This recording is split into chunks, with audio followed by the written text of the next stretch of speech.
Dominicana, saludo país, gracias por estar en sintonía como cada sábado con este su programa Tiempo de Noticias, donde hacemos un balance, un paneo sobre las principales informaciones nacionales e internacionales aquí en este programa. Alex, ¿cómo te sientes? Luis, así es, muy buenas tardes a todos los que nos ven a través de este espacio Tiempo de Noticias para llevar lo que acontece a nivel nacional como internacional. Por cierto, y antes de que inicie con los precios de los combustibles, como cada semana, hay una noticia que, bueno, ya a esta hora, 3 de la tarde, no es primicia, pero en el transcurso de la mañana, temprano, que es cuando grabamos este programa, las agencias internacionales difundían la información de que Leopoldo López, es el líder opositor en Venezuela, habría sido liberado y recibido prisión domiciliaria.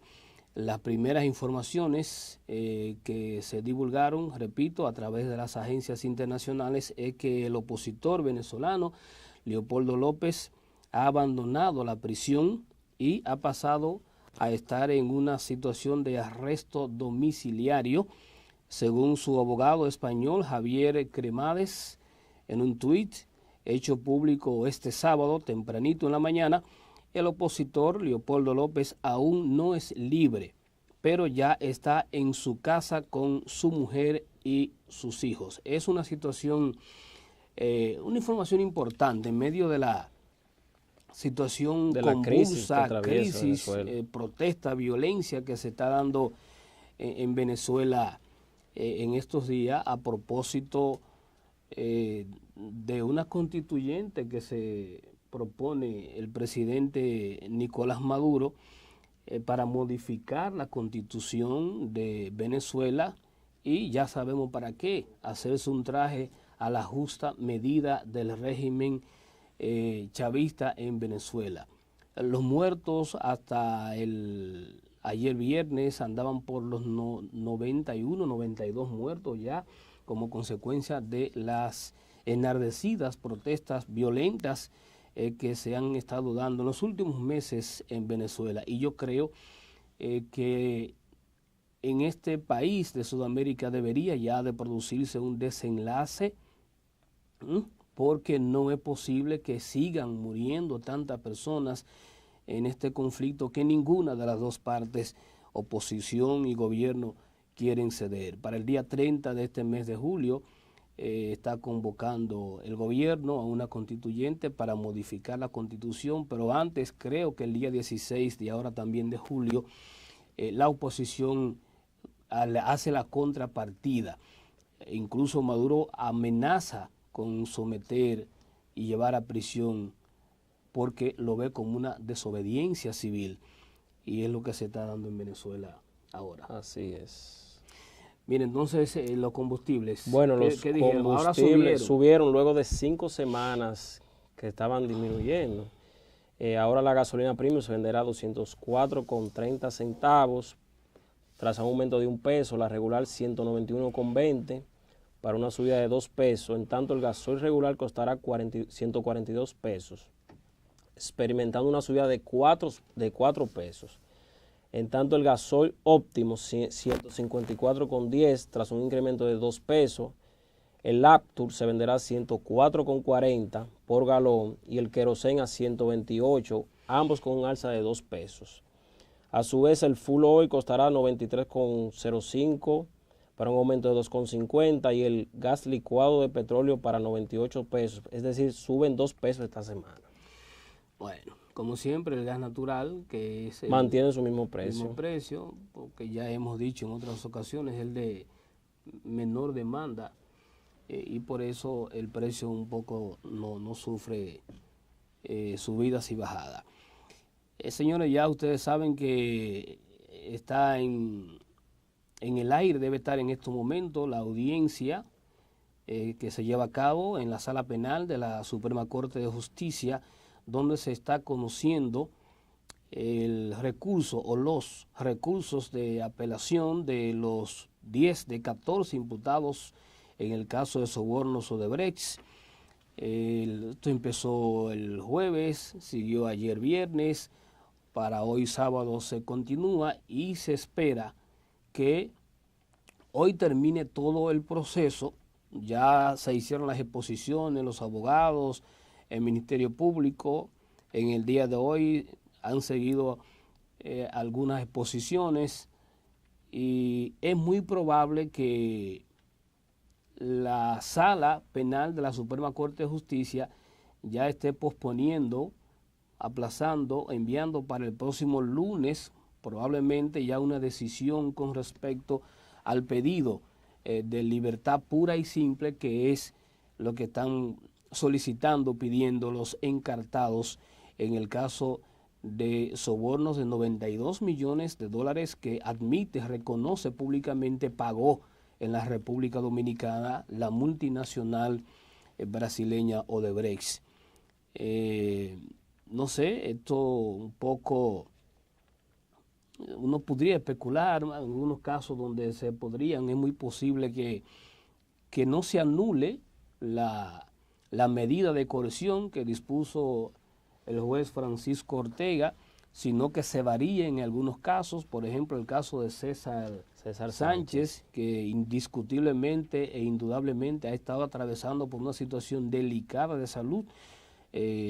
Uno entiende que la Sala Penal de la Suprema Corte de Justicia podría estarle variando su prisión a arresto domiciliario, como ya lo tienen, por ejemplo, Radamés Segura, Roberto Rodríguez, el exdirector de INAPA, en fin. Pero no creo que todos salgan de la prisión, porque ya sabemos que este es un tema en el que el país, la sociedad, la nación en sentido general tiene sus ojos puestos y su esperanza de que se haga justicia y que se castigue la corrupción como debería de ser.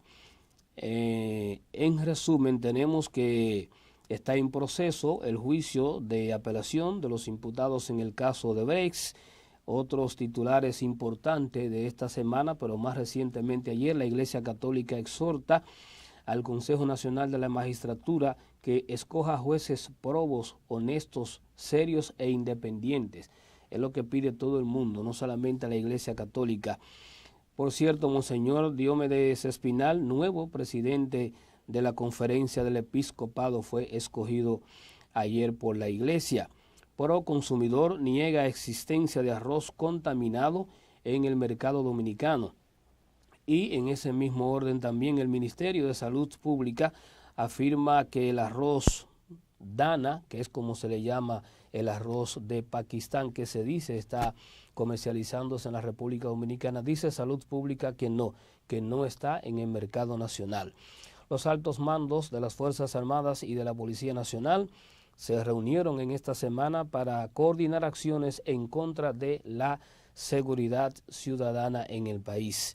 Aerodón, que es la empresa, el consorcio que administra los aeropuertos internacionales del país, pedirá evaluar la solvencia económica de la aerolínea PAUA. Ustedes saben que hay un problema de que PAUA supuestamente debe un dinero a Aerodón por los servicios que esta empresa le brinda a esta aerolínea en sus operaciones desde los aeropuertos donde opera en la República Dominicana, que creo que son el Aeropuerto Internacional de las Américas, José Francisco Peña Gómez, y el Internacional de Santiago. Se entregó a la Policía Nacional un sospechoso que habría participado en la muerte de un teniente y un cabo en Sabana Grande de Boyá. Eso ocurrió, me parece que el lunes, martes de esta semana. En el plano internacional, el presidente de los Estados Unidos, Donald Trump, se reunió con los presidentes rusos Vladimir Putin y de México Peña Nieto. La constructora Odebrecht, por cierto, revela que tuvo pérdidas por 106 millones de dólares. 606 millones de dólares el año pasado, 2016.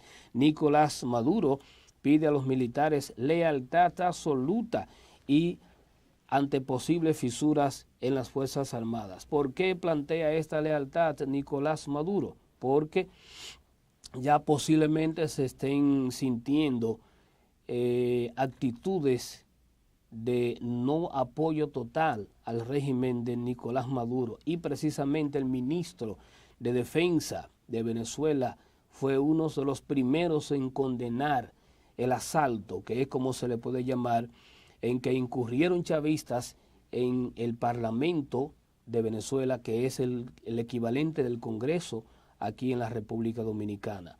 Como sordas invadieron y ocuparon de manera violenta a la fuerza el Parlamento, un grupo de chavistas, e incluso hirieron a varios legisladores. Eso está en los medios de comunicación, eso fue la noticia impactante durante esta semana en el ámbito internacional. Y finalmente las Naciones Unidas dicen que más de 120 países votan para prohibir las armas nucleares. Supongo yo que esto es un mensaje, ¿verdad?, para el loco, porque no se le puede llamar de otra forma, del presidente de Corea del Norte, que como si fuera un niño con juguete, vive inventando con las armas nucleares y lanzando cohetes intercontinentales y continentales y amenazando y haciendo alarde del poderío nuclear que tiene. Los países, Estados Unidos, incluso Rusia, le han hecho advertencia. Rusia, que de alguna manera es un aliado, ¿verdad?, de Corea del Norte, pero este hombre no hace caso. Y entonces ya las Naciones Unidas, la ONU, se está pronunciando en ese sentido.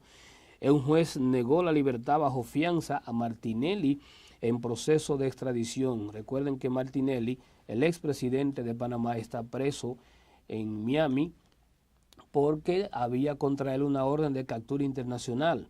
Como estaba residiendo en Estados Unidos, fue apresado allí porque hay ya un proceso de extradición en su contra para que responda en Panamá por la acusación de espionaje contra varias personalidades durante su gestión, pero un trabajo de espionaje utilizando los recursos económicos y la estructura que le proporcionaba el Estado cuando él era presidente de Panamá.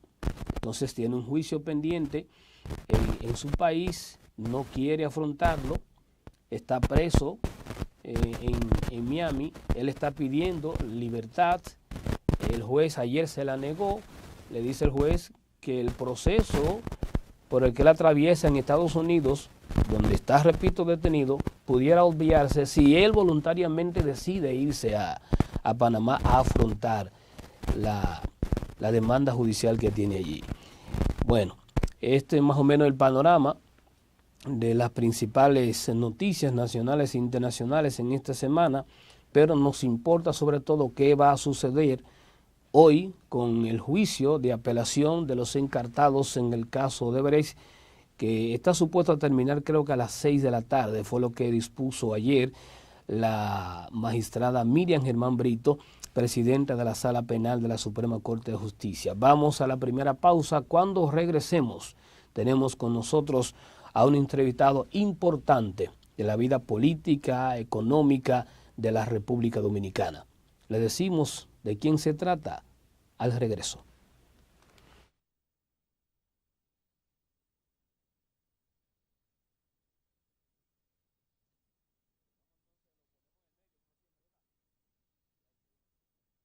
Si estás pensando en montarte, viajar, remodelar tu casa o simplemente comprar algo nuevo, solo te hace falta solicitar un préstamo popular con tasa fija hasta 5 años. Realiza lo que deseas en nuestra temporada de préstamos. Popular, a tu lado siempre. Inclusión.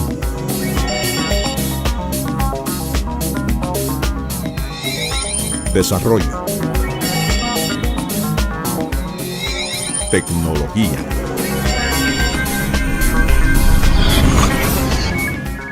Indotel se transforma y avanza. Descarga ya la primera aplicación de noticias de la República Dominicana. El Nuevo Diario te dice las cosas como son y ahora con otra opción que te brinda informaciones deportivas, noticias nacionales e internacionales al instante. El Nuevo Diario, las cosas como son. La jornada escolar extendida, asumida por el gobierno dominicano como una política de Estado, está generando una verdadera transformación del sistema educativo con beneficios para la familia y la comunidad. Ahora tenemos mejores condiciones laborables y un ambiente digno. Estamos contentos, aprendemos más y venimos a la escuela con amor. Con la tanda extendida podemos trabajar tranquilas porque nuestros hijos están seguros.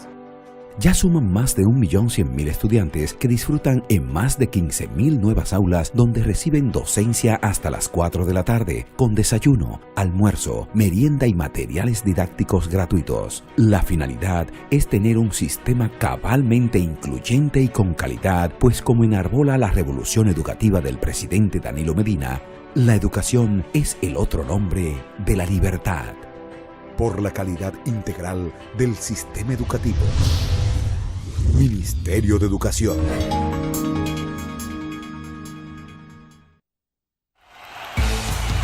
Estamos en Grandes Ligas y tienes que ponerte en forma para disfrutar una temporada de película. Tus tarjetas de béisbol del BH de León te devuelven el 20% de cada consumo en gimnasios y salas de cine para que estés como quieres y disfrutes todo lo que quieras con tus tarjetas de béisbol.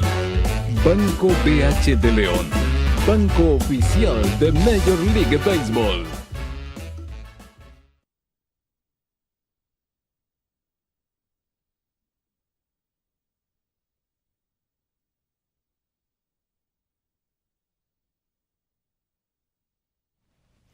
Bien, estamos ya de regreso con su programa Tiempo de Noticias. Alex, creo que tenías algo importante que decirnos. Así es, Luis. Ya estuvimos hablando la semana pasada sobre el Intran.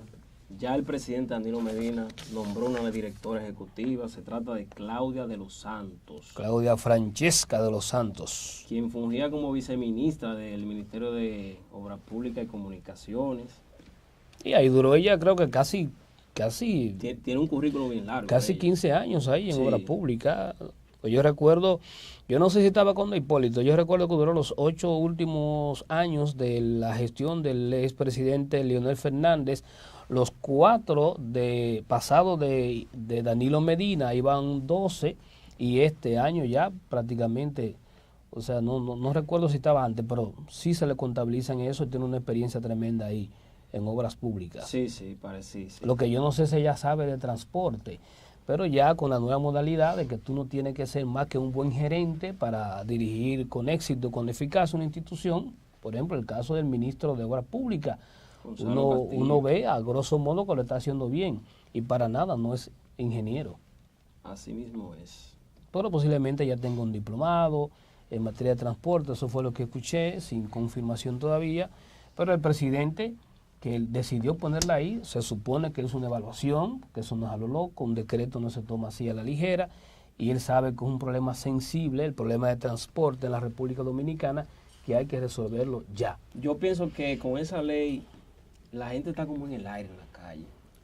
Sí, porque la gente no sabe. La gente no sabe. Porque se aprobó nuevos reglamentos, nuevas infracciones, y la gente no la conoce, que yo creo que es una de las primeras cosas a tomar en cuenta por esta nueva directiva, es decirle al país hacer una cuáles son las nuevas reglas del transporte en la República Dominicana, que no la conocemos. Ya sabemos que no nos podemos pasar en rojo un semáforo y no en vía contraria, pero se agregaron otra cosa que el país no lo sabe. Incluso se contempla multa para el peatón. Y la gente no lo sabe en qué consiste y por qué y cómo lo van a multar. Pero bueno, ¿qué más? Solamente eso.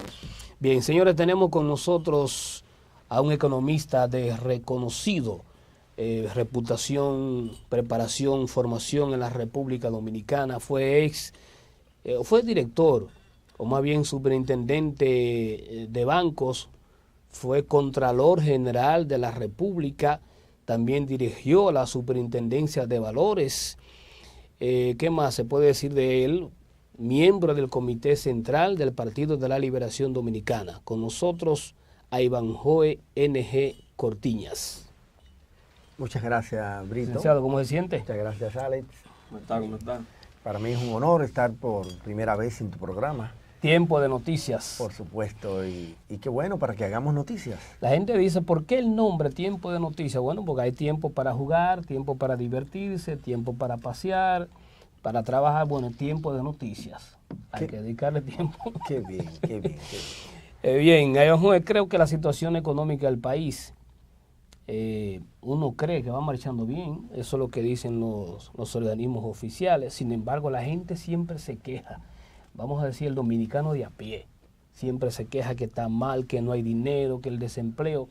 ¿Cómo tú, como un experto en economía, puedes enfocar que marcha la economía de la nación? Fíjate que tu pregunta me permite retomar algo que he dicho en más de una oportunidad. Yo pienso que el mayor éxito que ha tenido o que han tenido las gestiones del Partido de la Liberación Dominicana, tanto de la administración del presidente Leonel Fernández como del presidente Danilo Medina, es el área económica. Lo he dicho, lo enfatizo aquí de nuevo en tu programa, Tiempo de Noticias, porque ahí están los resultados. Crecimiento de la economía durante más de una década, por encima o alrededor del 6% promedio anual, tasa de inflación por debajo de la meta que se establece en el programa monetario del Banco Central. En los últimos años incluso por debajo del 3%, en algunas ocasiones por debajo del 2%. Tenemos una tasa de desempleo también en descenso. Hoy día se sitúa, dependiendo de la metodología que se utilice, en alrededor de 13.5%. También, por otro lado, una disminución sustantiva de los niveles de pobreza de la República Dominicana. Hoy ya se sitúa en alrededor del 27%, cuando en el año 2004 se situaba en 49%. Entonces, también hay que hablar sobre la estabilidad de la tasa de interés, la estabilidad de la tasa de cambio, que en ocasiones usted ha sabido que, por los medios que usted siempre participa, que se había estado pronosticando, ¿no?, que se perdía el control del tipo de cambio. Y siempre decíamos que eso eran situaciones meramente coyunturales. El tiempo nos ha dado la razón y ciertamente de nuevo la tasa de cambio está dentro de los parámetros que están establecidos en la estrategia monetaria de las autoridades y también de las autoridades fiscales. De manera que a eso atribuimos el éxito, el mayor éxito en materia de los gobiernos del Partido de la Liberación Dominicana, el tema económico. Y eso naturalmente se redunda en beneficio de la población. No es lo mismo una inflación alta como la que vivimos los dominicanos por allá por los años 2002, 2003, con inflación que superaba el 30% y se ponía cercano al 40%, haciendo que caiga el salario real de los dominicanos. Y eso naturalmente es lo que lleva a las autoridades del gobierno a ser reconocidas por los organismos internacionales. De ahí que con mucha facilidad, cuando se acude a los mercados de capitales internacionales, como fue el último caso de la colocación de los 500 millones de dólares en bonos soberanos, hubo más demanda que oferta. El país ofertó 500 millones y la demanda superó los 2.000 millones de dólares. ¿A qué se debe eso? Además de la parte económica que te describí, se debe a la estabilidad jurídica, la estabilidad política, al fortalecimiento institucional que se advierte en el país, aún con desafíos, porque ciertamente lo tenemos, y este conjunto de variables políticas e institucionales y económicas es lo que describe el perfil de una nación, lo que se denomina riesgo país. Y por eso, entonces, a la República Dominicana se le hace no solamente relativamente fácil colocar los bonos, sino también a una tasa de interés que en este caso supera algo más del 5%, con una tasa de interés por debajo de muchas otras que se habían conseguido en la República Dominicana e incluso en América Latina. ¿Cómo opera, Ivanhoe, la colocación de bonos? La gente no domina. A mí me gusta siempre llevar la información para que lo domine, lo conozca y lo pueda entender el dominicano de a pie. ¿Cómo funciona cuando leemos en el periódico el gobierno coloca 5.000 millones de bonos soberanos en el mercado internacional? ¿En qué consiste? Tal vez la expresión más correcta no sería colocar, sino emitir. Emitir. Sí, porque antes de la colocación está la emisión. Y la emisión la hace el emisor, El emisor es, en este caso, como se trata de bono soberano, se trata del Estado Dominicano a través de su órgano administrativo, que es el gobierno. Y particularmente el Ministerio de Hacienda, que es el que maneja los temas de endeudamiento público externo e interno. Entonces, los gobiernos normalmente se agencian la colaboración de una banca de inversión, de una firma especializada en estos temas de los capitales de la industria de los capitales de inversión en el mundo, en los mercados de capitales. Y esta banca de inversión, entonces, normalmente hace un roadshow en el que invita a inversionistas institucionales especialmente, pero también pueden ir potenciales inversionistas personales. Y presenta lo que es el perfil del país, así como las características del producto financiero. Estamos hablando, en este caso, del bono soberano. Una vez descrito todo esto por parte de la banca de inversión y también del emisor, que forma parte de, vamos a decir, del marketing, entonces los inversionistas institucionales y personales, pues toman sus decisiones. Y ahí es que se deriva si la oferta es mayor que la demanda o la demanda es mayor que la oferta. En este caso particular, la demanda superó con creces la oferta. Mire, el caso del desempleo es un tema que preocupa mucho al país, sobre todo a esta generación que vemos casos de muchos jóvenes que se gradúan, numerosos en las universidades del país, sin embargo no encuentran insertarse en el mercado laboral. Es una queja permanente. Sin embargo, el gobierno o los gobiernos, porque sin excepción, viven hablando y dando cifras que disminuyeron la tasa de desempleo. Bueno, pero en fin, uno a veces no percibe eso en la realidad. ¿Qué es lo que pasa? ¿Por dónde anda nuestra tasa de desempleo actualmente? ¿Qué es lo que tiene que hacer el gobierno para bajar eso al mínimo? Mira, hay dos tipos de tasa de desempleo, la abierta y la ampliada. La ampliada ronda el 13.5% y la abierta como aproximadamente unos 6 y algo por ciento. Y como te indiqué en la primera parte de la respuesta, esta ha ido descendiendo en los últimos años. Y es una expresión de la calidad de la política económica que se formula ahí primero y luego se ejecuta. En la parte específica que tiene que ver con los jóvenes que no logran colocación en el mercado, eso es normal no solamente aquí, sino fuera de la República Dominicana. Situación mundial. Es un fenómeno internacional, especialmente porque está el tema de la experiencia. Y por eso es que muchos jóvenes tratan primero de acudir al sector público, porque en el sector público probablemente encuentran más oportunidades, porque el sector privado, cuando te contrata, probablemente tú tienes que tener ya la experiencia en el área que se está requiriendo.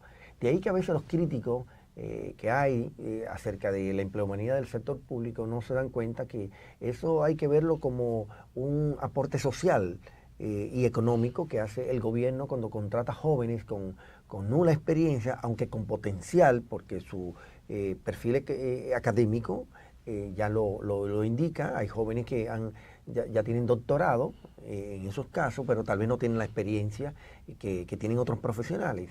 Pero alguien tiene que dársela. Claro. Y el gobierno de alguna manera tiene que jugar esos roles. Siempre he dicho que los gobiernos en países como el nuestro, de economía de mercado, suple lo que no suple el sector privado. Así como en economía el sector privado no se anima, por ejemplo, a invertir en un puente o a invertir en un hospital o en una hidroeléctrica y en otro tipo de obras, pero que son necesarias para cualquier nación, la hacen los gobiernos para complementarla. Ahí es que viene el efecto redistributivo y equitativo que juegan los gobiernos y el Estado en países como el nuestro. Pues lo propio también sucede en el campo del empleo, del mercado laboral, del mercado de trabajo, en donde en situaciones particulares como los jóvenes, los gobiernos brindan esa oportunidad. Yo creo que en mi caso yo puedo ponerlo como ejemplo. Cuando yo finalizaba mis estudios académicos universitarios en el año 1984, quien me da la primera oportunidad de trabajar es el Banco Agrícola. Probablemente si el Banco Agrícola no me hubiera dado esa oportunidad de trabajar, en las autoridades de aquel entonces de ese banco, yo hubiese tenido que abandonar la carrera de economía y dedicarme a otras cosas. Sí. Me dieron la oportunidad y pude entonces adquirir la experiencia como la han adquirido centenares y probablemente miles de profesionales dominicanos que el gobierno le ha dado esa oportunidad. Se habla mucho de que el gobierno, hablando del tema del desempleo, una de su misión es incentivar al sector privado para que entonces el sector privado tenga la suficiente capacidad de emplear personas. ¿Eso funciona así? Sí. En la realidad funciona así. Claro, y la primera condición, escenario que crea el gobierno es la estabilidad. Un país no crece, no se desarrolla si no hay estabilidad. Estabilidad en todos los aspectos de la vida de una nación.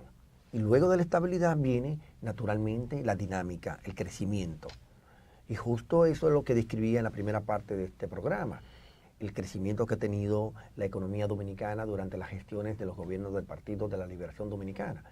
Con sus reveses, con sus nubes grises, pero el balance está a favor de la impronta que está dejando en las gestiones de los gobiernos de Leonel Fernández y de Danilo Medina como primeros mandatarios de la nación.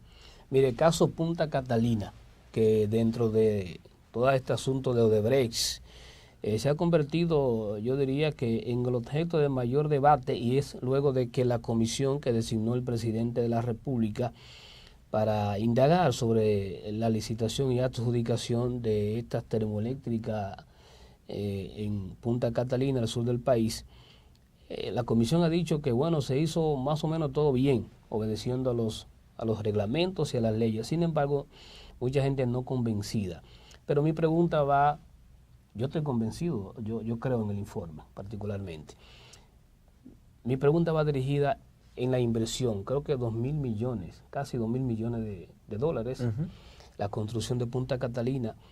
Cuando esta planta esté terminada, que tengo entendido ya está construida en cerca de un 72%, eso decía el informe, ¿de qué manera va a impactar económicamente Punta Catalina a la nación dominicana? Mira, en primer lugar, ninguna decisión que se tome en el sector público en cualquier país del mundo será acogida en forma unánime por los actores. Siempre hay intereses políticos, económicos, siempre hasta profesionales. Usted ve que cuando contratan a un profesional, el profesional A opina, el profesional B dice que inobservó determinados aspectos y lo contrario. Entonces eso se da también en las decisiones de invertir. Usted invierte en una obra estratégica como la planta Punta Catalina y vendrán cuestionamientos. Pero igual se lo hubiera hecho con una presa hidroeléctrica o igual con el desarrollo de otras alternativas como la eólica. Siempre habrán críticas. Naturalmente, el Estado, el gobierno, siempre debe propiciar la solución menos, la más aconsejable, la más racional. Y yo creo que en el caso concreto, para responder a tu pregunta, el mayor impacto que tendrá esta planta será el de aumentar la competitividad de la República Dominicana. Cuando hablamos de aumentar la competitividad de la República Dominicana, ¿cuál es una de las principales quejas que tiene el sector económico dominicano y la familia dominicana? La deficiencia energética. Y los altos costos de adquisición del servicio. Un asunto inexplicable. Mal servicio y el más costoso en la región. O sea, es un doble efecto negativo, ¿no? Sí. Por el que padece la economía dominicana. Si usted soluciona o al menos aporta a la solución de esos dos problemas, mejorar la eficiencia y disminuir los costos y por lo tanto los precios finales que nosotros pagamos como ciudadanos y como sector económico, ¿en qué se redunda eso? En aumentar el nivel de competitividad de la economía dominicana.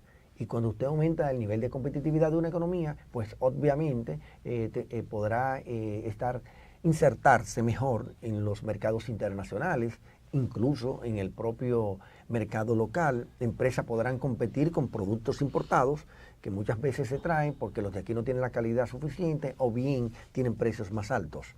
Entonces, ese es un aporte que tendrá para la sociedad dominicana tan pronto entre en operación esta planta. Que la gente entiende que no, pero Punta Catalina, cuando entre en operación, va a ayudar bastante al suministro energético para que desaparezcan en una gran proporción, no van a desaparecer de todos a nivel total, pero una gran proporción los apagones, esos tediosos apagones. Por supuesto. Y en adición a lo que usted señala, Brito, también está el componente de diversificar o de ampliar lo que se denomina la matriz de insumo de generación de electricidad.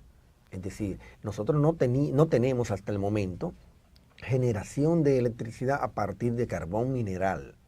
Pues desde que comience a operar esta planta, pues tendremos producción energética con carbón mineral, y eso se adiciona a lo que es la oferta energética de origen hidroeléctrico, eólico, de petróleo y de otras fuentes energéticas, de manera que eso también ayuda a no ser dependiente de una sola fuente, y eso también tiene un valor agregado para lo que es el tema de la oferta de energía eléctrica. Mira, sin embargo, y a pesar del empuje que el gobierno del presidente Medina da a Punta Catalina, uno de los ejes fundamentales que se trazó la gestión de Medina a inicio del anterior periodo, uno de los ejes fundamentales fue el pacto eléctrico. Teníamos pendiente pacto fiscal, pacto eléctrico, pacto educativo, ese va muy bien, la famosa revolución educativa, pero un poco se ha quedado rezagado el pacto eléctrico. ¿Qué es lo que ha pasado? Que no avanza, no llegamos a la firma de ese pacto. Bueno, tal vez yo no soy la persona más indicada para responderlo, porque no soy actor ni del sector privado ni de lo público, pero usted sabe que uno asume que los intereses que hay metidos en ese negocio de la energía eléctrica traban mucha. Por supuesto, yo creo que ese es un buen ejemplo de que, fíjate cómo, aún habiendo un dispositivo legal, como es la Ley de Estrategia Nacional de Desarrollo, que establece los distintos pactos que el país debe impulsar, el educativo que está en plena marcha, en plena ejecución, el eléctrico que está un poco estancado, pero que por intereses, como usted indica, no ha fluido en la forma que debería fluir. Al día de hoy deberíamos tener el pacto eléctrico ya debidamente consensuado, todo este tema, y la solución a los problemas y retos y desafíos, y obviamente el pacto fiscal, que es un tema que de algún modo también no ha estado sobre la mesa cuando debería estar, porque el país tiene grandes desafíos en materia fiscal. Reitero, porque a veces se piensa que es solamente en materia del gasto público, o a veces solamente se piensa que es en materia de ingreso corriente o ingreso público. Es gasto público, ingreso público y política económica fiscal, que tiene que ver con agenciar todo el tema de los gastos, de los ingresos y los mecanismos de financiamiento, visto desde la perspectiva legal, que es un tema que también debería estar sobre la mesa en un eventual pacto fiscal. Vamos a la siguiente pausa. Cuando regresemos vamos a hablar del tema de la moneda electrónica esta que está haciendo un ruidito aquí en la República Dominicana y sobre la cual ya se han pronunciado las autoridades monetarias, y también a profundizar un poquito más del tema fiscal en la República Dominicana. Luego de la pausa regresamos con más de Tiempo de Noticias.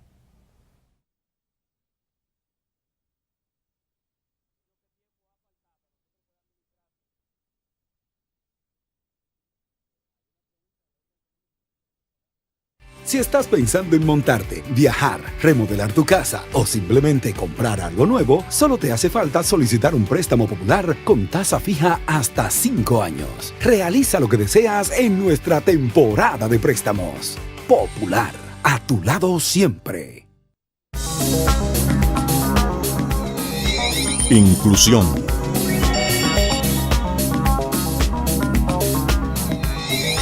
Desarrollo. Tecnología.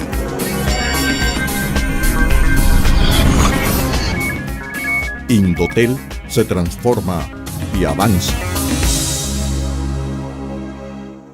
Descarga ya la primera aplicación de noticias de la República Dominicana.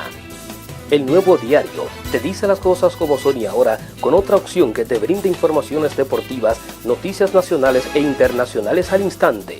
El Nuevo Diario, las cosas como son.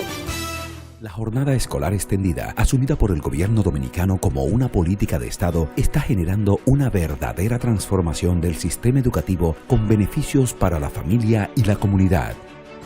Ahora tenemos mejores condiciones laborables y un ambiente digno. Estamos contentos, aprendemos más y venimos a la escuela con amor. Con la tanda extendida podemos trabajar tranquilas porque nuestros hijos están seguros.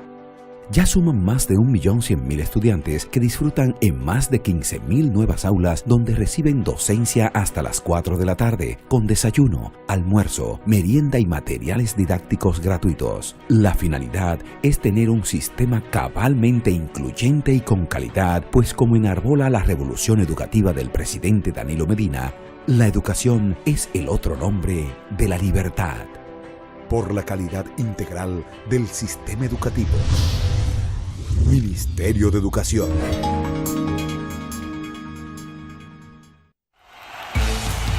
Estamos en Grandes Ligas y tienes que ponerte en forma para disfrutar una temporada de película. Tus tarjetas de béisbol del BH de León te devuelven el 20% de cada consumo en gimnasios y salas de cine para que estés como quieres y disfrutes todo lo que quieras con tus tarjetas de béisbol.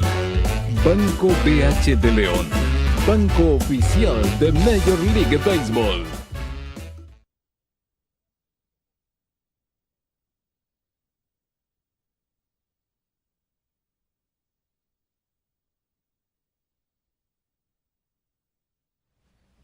Bien, seguimos aquí en Tiempo de Noticias con el economista Ivanhoe N.G. Cortiñas. Cortiñas, hablábamos antes de la pausa de esta moneda electrónica, Bitcoin, ¿qué se llama? ¿En qué consiste el Bitcoin? Mira, el Bitcoin es una de las monedas que se están transando en los mercados de dinero o en el mercado de monedas, el coin market, como se le denomina. Pero es una, pero es la líder del mercado. Acapara aproximadamente el 42% del total de las 940 y tantos monedas que circulan en este mercado de monedas. Y lo lidera, encabeza, ¿no?, el mercado, entre otras razones porque fue la primera en tener esta connotación. Esta moneda obviamente se le llama moneda porque alguien le denominó moneda virtual con el nombre de Bitcoin y que el autor que se atribuye su creación es un australiano de apellido Wright. Es una moneda que no está respaldada por ninguna entidad pública, como ninguna jurisdicción monetaria. A eso va, mi pregunta en el tema. ¿Cómo puede tener vigencia, cómo puede caminar una moneda que no tenga respaldo oficial? Eso a la gente no lo puede entender. Solamente está caminando a nivel privado, contractual, de agentes privados, personales y agentes económicos. Pero entidades públicas solamente, o de connotación pública, solamente las Naciones Unidas hicieron una transferencia a los refugiados sirios, en donde le transfirió, creo que fue Bitcoin, Ethereum,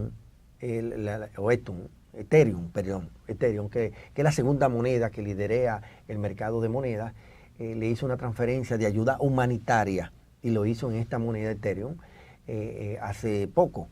De manera que la única operación que se reconozca... ¿Por qué las autoridades monetarias locales, llámese Banco Central, creo que también lo hizo la Superintendencia de Valores, advierten, hacen una alerta al país? Por los elevados riesgos que implica comercializar este tipo de moneda, porque al no estar respaldada por ningún gobierno, pues obviamente los riesgos están a flor de piel, ¿no?, sobre la mesa, y los riesgos son N, es decir, van desde hackeo, robo,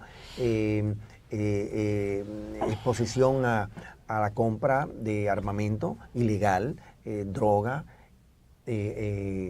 trata de humanos, así como también el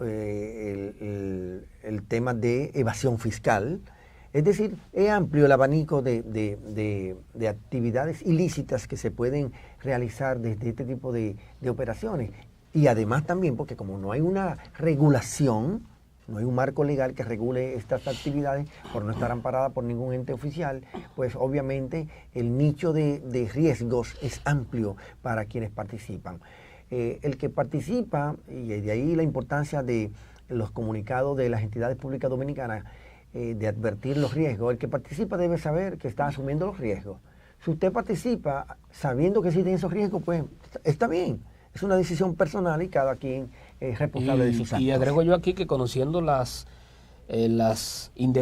cosas indebidas que se pudieran hacer a través de esa moneda, que usted ha señalado alguna, uno asume que las autoridades correspondientes le dan seguimiento a eso, ¿verdad? Para detectar algún asunto ilícito y actuar en consecuencia. Pero bueno, vámonos al tema político. En el PLD hay una situación, ¿cómo llamarla? Indescifrable pudiera ser. Recientemente, hace unos días, Felucho Jiménez dijo que el presidente le dijo a él, Danilo Medina, que bajo ninguna circunstancia se va a reelegir en el 2020.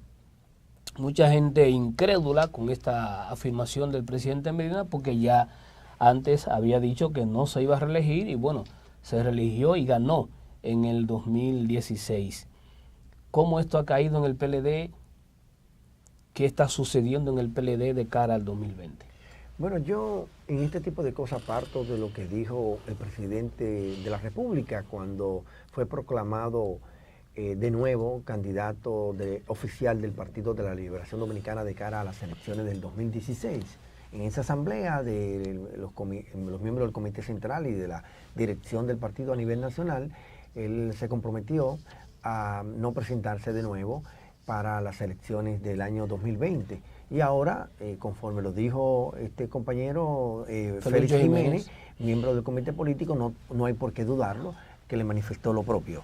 Entonces, ante esa situación, en estos días también el mismo Felucho Jiménez dijo que él reconocía que en el PLD había dos liderazgos, el liderazgo del compañero Danilo Medina y el liderazgo del compañero Leonel Fernández. Y yo creo que eso lo reconoce no solo él, lo reconoce la sociedad dominicana y lo reconoce todo el PLD. Él no está descubriendo el agua tibia. Por supuesto. Él lo que lo ha hecho, lo ha enfatizado en su calidad de un dirigente importante del partido. Y él ha dicho entonces que si el presidente de la República no se va a presentar en el 2020, pues obvio que si hay dos líderes y uno no va a participar, pues el camino está muy abierto, muy allanado, como para que el compañero Leonel Fernández pueda presentarse sin ningún obstáculo o con mínimos obstáculos como de nuevo aspirante a la candidatura presidencial del PLD de cara al 2020. Y será exitoso, porque el PLD ha demostrado que es un partido disciplinado, que tiene vocación unitaria, y así como apoyamos todos a Danilo Medina en el 2012, lo apoyamos en el 2016, se apoyará al compañero que sea electo en el 2020, Leonel Fernández o eventualmente cualquier otro, porque el PLD, y nosotros que formamos parte desde el nacimiento casi del partido, en mi caso tengo 40 años en el PLD, soy un compañero del partido disciplinado, yo soy un soldado. Si el candidato mañana es A, apoyaré al candidato A. Si es B, también lo apoyaré. Y el candidato A pudiera ser Danilo Medina. Es que él mismo dijo que no. Lo dijo él con su propia palabra y lo dijo Felucho Jiménez, que no creo que se vaya a atribuir una cosa que no le hayan dicho. Eso lo descarto. Claro, porque entonces, si de no decirlo, el presidente lo hubiese desmentido. Por supuesto, y si él lo dijo, no hay por qué dudarlo, pues hay que pensar en quién va a ser el relevo. Y el relevo, obviamente, en primera línea está Leonel Fernández. Por lo menos así lo pienso yo. Es una decisión que tiene que tomar también Leonel Fernández. Pero el día que él tome esa decisión estará en primera fila. Ahora, yo no sé si lo estoy mirando diferente a otra gente, pero yo siento al expresidente Leonel Fernández un poco silencioso con respecto al debate de los temas nacionales y lo veo muy enfocado en la agenda internacional. ¿Eso de qué manera pudiera o no afectar sus aspiraciones, que él no las ha expresado, por uno asume que pudieran venir por ahí hacia el 20? Mira, eso es lo que describe una persona cauta y prudente. Ahora mismo el primer mandatario de la nación es Danilo Medina. él es que debe que tener el protagonismo en esa calidad. Usted sabe que Danilo Medina y el compañero Leonel Fernández mantienen reuniones bilaterales y esas reuniones ellos hablarán las cosas, los temas más importantes de la ¿Realmente nación. son buenas las relaciones Leonel, Danilo? Yo pienso que son respetuosas. Respetuosas, Sí. es la definición que le pudiera dar. Sí, sí, por supuesto. Y bueno, yo creo que es lo básico que se requiere. Danilo Medina lo ha ayudado a él cuando lo ha necesitado y Leonel Fernández ha ayudado a Danilo Medina cuando lo ha necesitado. Entonces, es agenciar, es hacer una sinergia. Leonel Fernández propició que ganara Danilo Medina en el 2012 y colaboró pese a las situaciones que se presentaron en el 2016 para que ganara también. A mí no me cabe la menor duda que Danilo Medina también aportaría en esa dirección para que Leonel Fernández gane en el 2020. De manera que me parece que esa prudencia de Leonel Fernández para no restarle protagonismo, para no inmiscuirse en asuntos que son del Ejecutivo, y ya los aspectos políticos lo tratarán ellos en sus reuniones bilaterales. Mire, en poco más de un mes, el 16 de agosto, además de que el país estará celebrando 154 aniversario de la restauración, también se va a cumplir el primer año de la gestión de Danilo Medina, el quinto en línea, si sumamos el periodo anterior. Es una fecha en la que los gobiernos, los presidentes de la República Dominicana, les gusta, junto al 27 de febrero, tomar decisiones en cuanto a la designación de nuevos funcionarios, remoción, manda uno para aquí, para allí. ¿Se pudiera esperar que el presidente para esta fecha tome en cuenta a gente que está en el banco ahí, gente incluso que tiene muchos años esperando una designación con un potencial enorme para servirle a la nación en una posición específica? ¿Pudiera eso? ¿Hay una expectativa en ese sentido?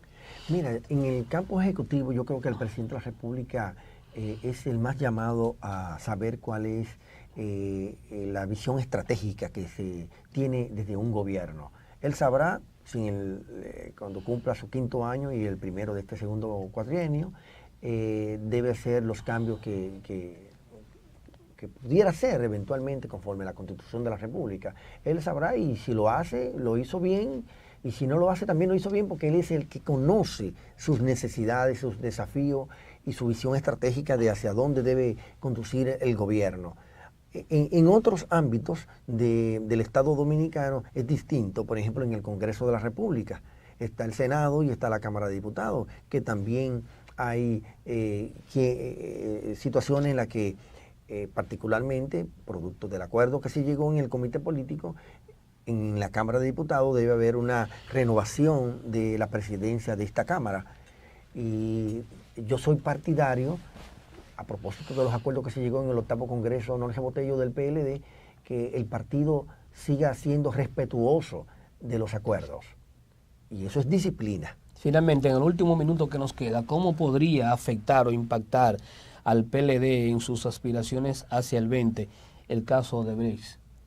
Mira, yo creo que lo peor ya pasó.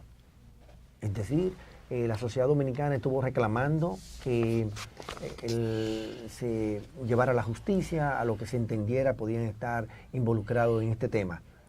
El Ministerio Público, a través de la Procuraduría General de la República, lo ha hecho. Ahora le corresponde a la justicia dominicana determinar si existen los hechos que pudieran imputársele en forma ya demostrada, las evidencias, si los imputados son realmente responsables de lo que se les señala como actos dolosos reñidos con la ley. Yo creo que eso es un tema que hay que dejárselo a la justicia dominicana, no contaminarlo, porque recordemos que Jesucristo, el hombre más grande que ha tenido el mundo, fue llevado de alguna manera al Tribunal Popular. Terminó crucificado. Y terminó crucificado por una petición popular. Y se crucificó al hombre más puro, al único hombre puro de la tierra. No se hizo un juicio justo. Porque no se fue al derecho. Sí, al derecho basado en hechos. Se fue al populismo. Pues a la justicia dominicana hay que dejarla tranquila, para que ella pueda actuar sin presión y que actúe primero en derecho y luego sobre la base de los hechos. Bien, Gracias. Muy amable. Fue la participación del economista Ivanhoe N.G. Cortiñas aquí en su programa Tiempo de Noticias. Nosotros hemos llegado a la parte final del contenido de hoy. Esperamos estar con ustedes el próximo sábado y desearle, como siempre, que pasen un buen fin de semana.